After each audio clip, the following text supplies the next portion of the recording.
Hello दोस्तों, मकसूदी classes में आपका स्वागत है। और जैसा कि कल हमने एक ज्योग्राफी का कॉन्सेप्ट पढ़ा था, उसी तरीके से आज हमने एक कॉन्सेप्ट पढ़ेंगे कॉन्टिनेंट यानी महाद्वीप।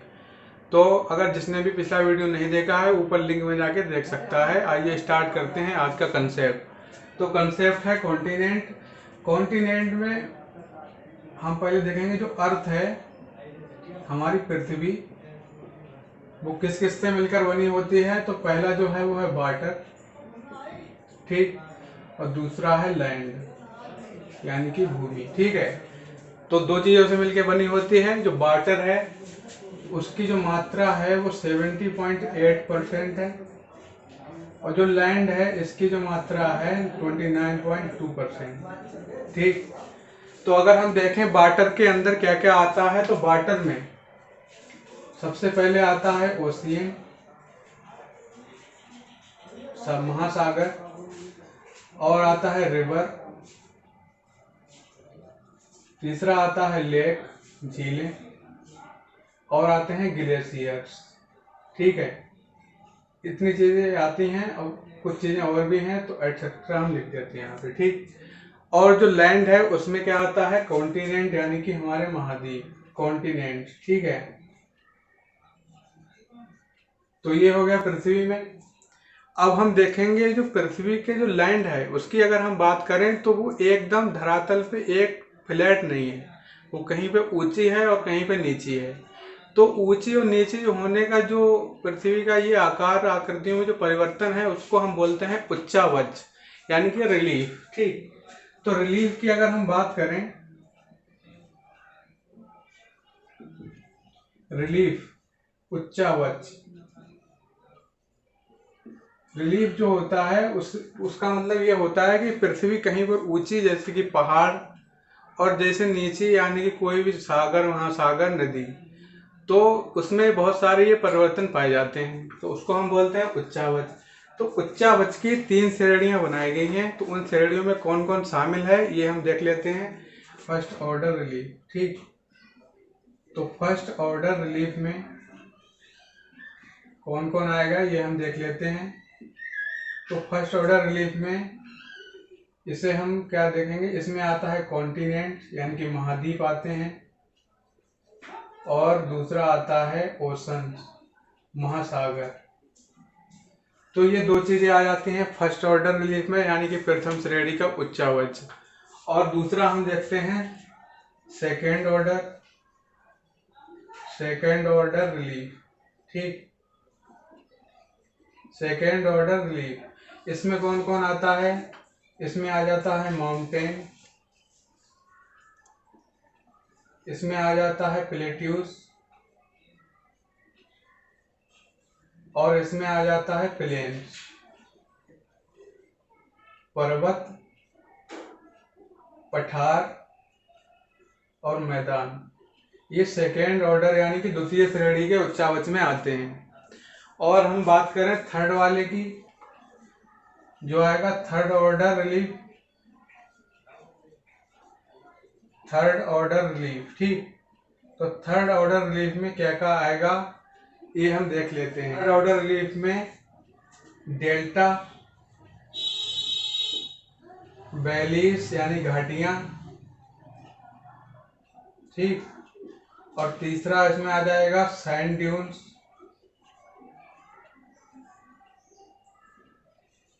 रेत के टीले, ठीक। तो ये थर्ड वाले में आ जाएंगे। तो ये हमारे हो गए उच्चावच। तो जो प्रथम श्रेणी का उच्चावच है उसमें कौन आता है, कॉन्टिनेंट, जिसके बारे में आज हम पढ़ रहे हैं। तो अब हम देख लेते हैं कि जो कॉन्टिनेंट हैं वो कौन कौन से हैं। 7 कॉन्टिनेंट हैं हमारे वर्ल्ड में। तो जो पहला है वो कौन सा है उसको हम देख लेते हैं। तो पहला जो है वो है एशिया, दूसरा कॉन्टिनेंट है अफ्रीका, ठीक। दूसरा कॉन्टिनेंट क्या है, अफ्रीका। तीसरा कॉन्टिनेंट है नॉर्थ अमेरिका,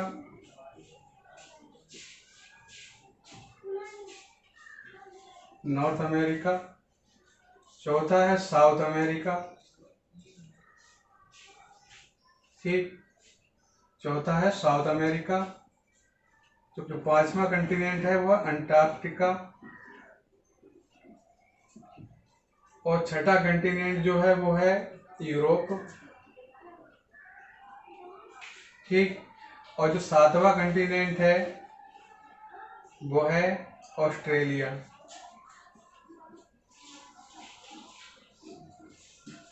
तो ये हमारे 7 कंटिनेंट हैं। और जो ये हमने कंटिनेंट लिखे हैं इनको भी हमने एक ऑर्डर में लिखा है। किस ऑर्डर में लिखा है वो आइए देख लेते हैं। तो इसका जो ऑर्डर है वो है एरिया का जो घटता क्रम है वो हमने लिखा है। तो यहाँ पे हम लिख दे रहे हैं एरिया। ये हो गया एरिया। और यहाँ से ऊपर से नीचे ये डिक्रीज हो रहा है, घटता क्रम। ठीक। एरिया का घटता क्रम है। कहने का मतलब ये हुआ कि सबसे बड़ा कौन सा है, एशिया, अफ्रीका, उससे छोटा नॉर्थ अमेरिका, फिर साउथ अफ्रीका, और उसके बाद अंटार्कटिका, यूरोप, और सबसे छोटा है ऑस्ट्रेलिया। तो ये हमारे हो गए कॉन्टिनेंट। ठीक। अब हम बात करेंगे, एक थ्योरी आती है कॉन्टिनेंटल ड्रिफ्ट थ्योरी। ठीक, यानी महाद्वीपीय विस्थापन थ्योरी। तो उसको हम समझ लेते हैं। अब हम देखेंगे जो कॉन्टिनेंट में एक थ्योरी है कॉन्टिनेंटल ड्रिफ्ट थ्योरी, यानी महाद्वीपीय विस्थापन सिद्धांत। क्योंकि जो पृथ्वी का जब निर्माण हुआ था तो बहुत करोड़ों साल पहले इसमें जो महाद्वीप थे वो अलग अलग नहीं थे जैसे इस समय है। पहले जो था वो लैंड एक जगह था और बॉटम सब एक जगह था। ठीक। तो उसमें क्या हुआ, विस्थापन हुआ और इन्हीं सभी महाद्वीपों का निर्माण हुआ। तो उससे पहले जो शुरुआत थी उसके बारे में हम देखते हैं। तो इस थ्योरी को दिया था अल्फ्रेड वेगनर ने। जो ये थ्योरी है उसको दिया था अल्फ्रेड वेगनर ने। ठीक, अल्फ्रेड वेगनर। ये थ्योरी अल्फ्रेड वेगनर ने दी थी 1912 में। और इन्होंने कार्बोनिफेरस युग की शुरुआत की थी। कार्बोनिफेरस। ठीक, कार्बोनिफेरस युग की शुरुआत की थी अल्फ्रेड वेगनर ने। तो यहाँ पे हम लिख दे रहे हैं। और जो विस्थापन की जो अवधारणा है वो सबसे पहले एक डच वैज्ञानिक थे अब्राहम हॉलिटियस। तो उन्होंने ये अवधारणा दी थी। उसके बाद अल्फ्रेड वेगनर ने ये सिद्धांत दिया था कब, 1912 में। तो हम देख लेते हैं कि इसमें किस किस तरीके की बातें की गई हैं। तो ये हमारी पृथ्वी है और ये लैंड भाग है और ये वाला सारा वाटर है। ठीक, ये वाटर है, ये सारा वाटर है। ठीक, और ये यहाँ पर भी थोड़ा वाटर है। तो इसको हम देख लेते हैं कि कहाँ कहाँ पे क्या क्या था। तो जो वाटर है वो भी, उसको क्या है, एक महासागर होगा क्योंकि सारा पानी उसी में है। तो उसको हम बोलेंगे महासागर। तो जो ये महासागर है इसका नाम था पैंथालासा।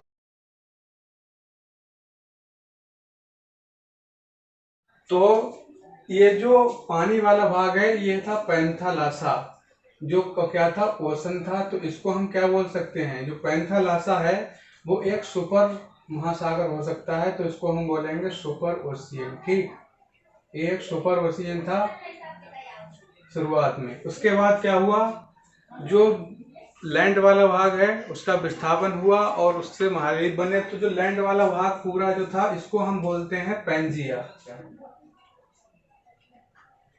और पैंजिया भी दो भागों में बटा हुआ था। एक इसको हमने बोल दिया एल यानी लोरेंसिया, और इसको बोल दिया जी, गोंड वाला लैंड। ठीक, तो ये दो लैंडों में बटा हुआ था। एल का मतलब है लोरेंसिया, लोरेंसिया। ठीक, या इसको हम बोल देते हैं अंगारा लैंड, लोरेंसिया या अंगारा लैंड। और जो दूसरा था उसको बोलते हैं गोंडवाना लैंड, गोंडवाना लैंड। ठीक, तो ये दो भागों में था बटा हुआ। और ये बीच में जो थोड़ा वाटर है ये, इसको हम बोलते हैं टेथिस सागर।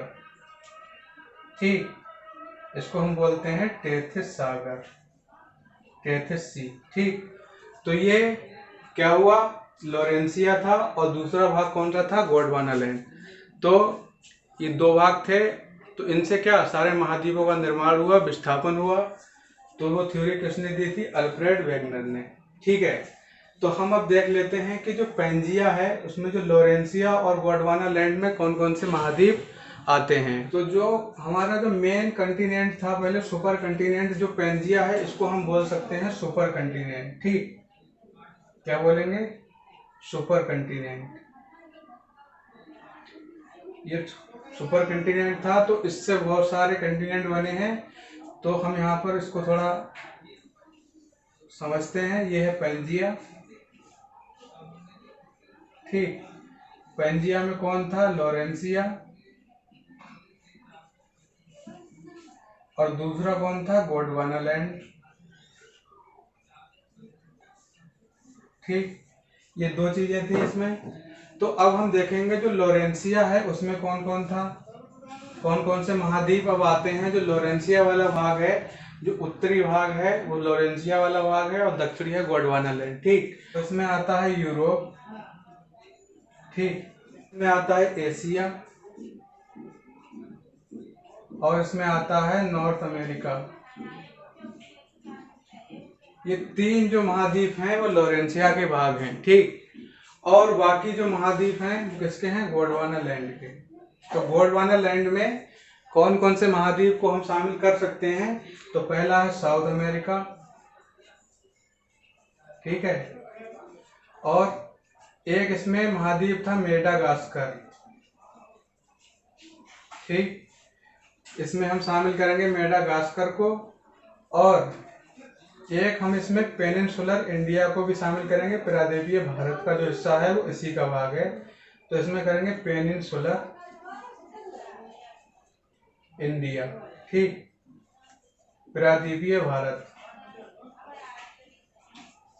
प्रायद्वीपीय भारत। ठीक, तो प्रायद्वीपीय भारत का जो भाग है वो भी किसका भाग है? गोंडवाना लैंड का।